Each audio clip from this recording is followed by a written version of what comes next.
Tonight, we begin with the sad, strange, and sometimes downright dangerous life of a man whose job was to make everyone else laugh. The medieval court jester. The floppy hat, the bells, the jokes. It all sounds like fun and games until you realize you were one wrong joke away from the dungeon. Have you ever wondered what it would be like to live in a castle, but never belong? To eat at the king's table, but only the scraps? To be laughed at every day, but never allowed to cry? What if your survival depended on being funny on command, even when your dog had just died, even when you had a fever, even when the king was in a foul mood and you were the only one who could fix it? And what if the same people who roared at your jokes could also have you whipped, banished, or hanged for a single misplaced punchline? This is the life of the medieval jester. Not a career you choose, but a sentence you serve. If you enjoy these quiet journeys into history's strangest corners, take a moment to subscribe to Little Historical. And let me know in the comments where you are watching from and what time it is for you. Now, dim the lights, perhaps a blanket, and let us begin. So, you want to be a court jester? Too bad. No one wants to be a jester. It is not something you train for. It is something that happens to you, like the plague or being born left-handed in a world of swords. Most jesters did not start out dreaming of juggling turnips in front of moody aristocrats. They were often chosen not for their ambition or resume, but because of something unique about them. You might have had a limp, a hunchback, a high-pitched voice. Maybe you were unusually clever, unusually weird, or unusually short. Either way, someone important pointed and said, "That one, he's funny. Let's keep him." Congratulations. Your personality has been conscripted. Sometimes it started with a single joke. You made a noble laugh once at a feast, probably by accident. You slipped in the mud or mocked a rival baron just loud enough to be heard. The next morning, you are not back in your peasant hut. You are in the castle being handed a hat with bells and a new job description. Be entertaining forever. Other times you were purchased. Yes, bought. Lords sometimes collected jesters like they collected exotic animals or oversized goblets. If you were especially witty or weird-looking, you might get gifted from one court to another like a party favor wrapped in sarcasm. You did not apply to be a jester. You got chosen the way a chicken gets chosen for the stew pot, suddenly and without consultation. And from that moment on, your life was no longer your own. You were the designated laugh dispenser, dragged out during feasts, summoned during tense political meetings, and paraded like a mascot when foreign diplomats came calling. You could not say no. You could not walk away.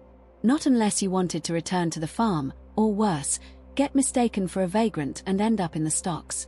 Because in the medieval world, a man without a job, land, or purpose was just asking to be arrested for existing. So, yes, in theory you are an entertainer, but in reality, you are a high-pressure, low-pay, full-time joke machine kept on retainer by people who can have you whipped for bad timing. And that is just how the audition worked.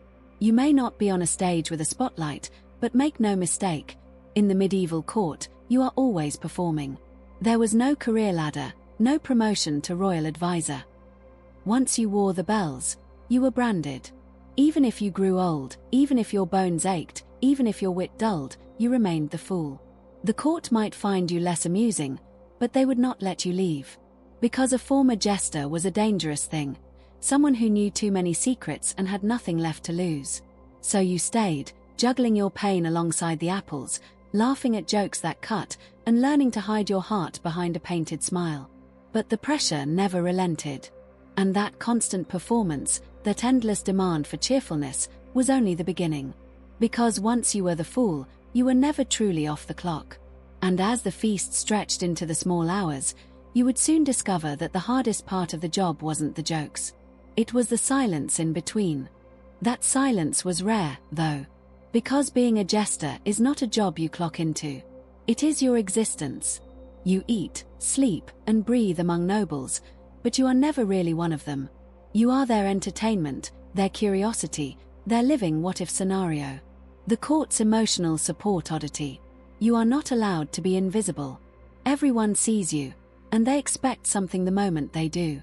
A joke, a twirl, a clever insult at someone else's expense. You are, in essence, the world's most exhausted novelty act, forever one smirk away from being called boring. Even when you are not officially summoned to perform, you are still being watched. Walking through the Great Hall. Better strut. Passing the Queen's table at supper. Better wink or curtsy, ironically. Sitting alone in the corner for 5 seconds. Someone will say, "Why isn't the fool being foolish?" And heaven forbid you show a real human emotion. Sadness. That makes people uncomfortable. Anger. Dangerous. Quiet reflection. Suspicious. If you are not grinning like an idiot while half dancing on one foot, they assume you are planning treason. Worse still, you live in the palace, but not like a prince. You sleep somewhere near the kitchens or tucked into a spare closet that used to house brooms. Your quarters are just close enough to hear all the laughter, but never be included in it. You eat what is left over. You wear what is given. You exist as a fixture of fun, not a person. And if someone important is bored or irritable, guess who gets summoned to fix it? You. If a nobleman's hunting party failed, if the wine cellar ran dry, if the king's favorite dog coughed weird, someone is coming to knock on your door at midnight with "Do something amusing." You are not allowed to be star. You are only allowed to entertain. Which means the line between your true self and your persona gets so blurry that you forget who you were before the bells and jokes and forced smiles. Your job description. Be hilarious on demand. Even if the Duke just buried his third wife, even if the kingdom is at war, even if you woke up with a toothache and crushed morale, doesn't matter. You are still expected to juggle, tell a pun, or fall flat on your face with grace. And if you bomb, you are not just getting a bad Yelp review. You are getting jeered, slapped, possibly pelted with chicken bones, or worse, replaced. Medieval courts did not have HR departments. If you fail to amuse the wrong person on the wrong day, your next gig might involve cleaning chamber pots or digging your own grave. And remember, you are the only one in the room not allowed to be serious. Everyone else can cry, rage, pray, scheme, or fall apart. You juggle through the tension. You laugh through royal tantrums. You dance around political intrigue with a stupid hat on your head and a forced smile on your face. And you cannot say, "I'm not feeling it today." Feelings are irrelevant. Your entire value depends on how many chuckles you can wring from people who think sarcasm is foreplay and cruelty is wit. So, yes, being the funny one sounds great in theory. But when your survival depends on your ability to entertain people who could legally execute you for a bad punchline, it is less stand-up comedy and more medieval emotional hostage-taking. And the costume you wear every day, that is a uniform of humiliation designed to remind everyone, including you, that you are beneath them. That is where our next chapter begins, with the bells and the motley and the slow death of dignity. And the costume you wear every day, that is a uniform of humiliation designed to remind everyone, including you, that you are beneath them. That is where our next chapter begins, with the bells and the motley and the slow death of dignity. But before you even open your mouth, the room is already laughing at what you are wearing. As a medieval jester, your wardrobe is not made for dignity. It is made to humiliate. The moment you step into court, your entire outfit screams one thing: I am not a person. I am a punchline. Let's start with the hat. The famous coxcomb. A multicolored, floppy, horned monstrosity with bells attached to the tips. Bells, not because they help with your performance, but because people want to hear you coming, like a walking wind chime of low self-worth. Your tunic. A checkerboard of clashing colors no sane tailor would combine on purpose. Yellow and blue, red and green. Bright garish patches sewn together like a tapestry made by someone who hates your dignity. Your shoes. Curled toe slippers, also with bells. Perfect for slipping on spilled mead or tripping over your own relevance. They make you look like a court-approved goblin, which frankly is the point. Even your belt is a joke. Often oversized or knotted in ways that prevent practicality. Need to carry a knife or pouch. Forget it. That is not what you are here for. You are here to jiggle, dance, and fall on your face in a glorified mascot uniform. And while nobles wear velvet, silk, fur, and gold thread embroidery, your clothes are made from the cheapest scraps of wool and linen. If it is itchy, heavy, or stained, perfect. The worse it feels, the better it looks. The audience must always remember you are beneath them. Now imagine wearing this to every feast, every wedding, every royal negotiation. There is no variation, no wardrobe change, no formal jester wear. You are visually ridiculous 24/7. Even when you are dead serious, you look like a coloring book exploded on your body. And do not expect compliments. People do not say, "Nice hat." They say, "Try not to trip over your bells today, fool." Or worse, they tug your sleeve just to hear you jingle like a holiday decoration with abandonment issues. So, yes, your clothes might be iconic, but they are also a uniform of humiliation. A reminder that even when your words are sharp, your outfit must be dull-witted enough to reassure the powerful that you are never truly a threat. Just an echo in a funny hat. And that hat, those bells, that motley, they are not just fashion. They are a cage. Because once you are dressed as a fool, no one will ever take you seriously again. Your wisdom becomes silliness. Your warnings become jokes. Your pain becomes performance. And the line between what you mean and what they hear grows thinner with every jingle. That brings us to the most dangerous part of your job, the joke itself. Because in a court where one wrong word can mean death, you are expected to walk a razor's edge every single day. And that, dear listener, is where the real terror begins. That brings us to the most dangerous part of your job, the joke itself. Because in a court where one wrong word can mean death, you are expected to walk a razor's edge every single day. And that, dear listener, is where the real terror begins. By day, you are a jester, flinging jokes, juggling apples, and taking verbal punches like a trained clown in a velvet cage. But by night, you are a weapon.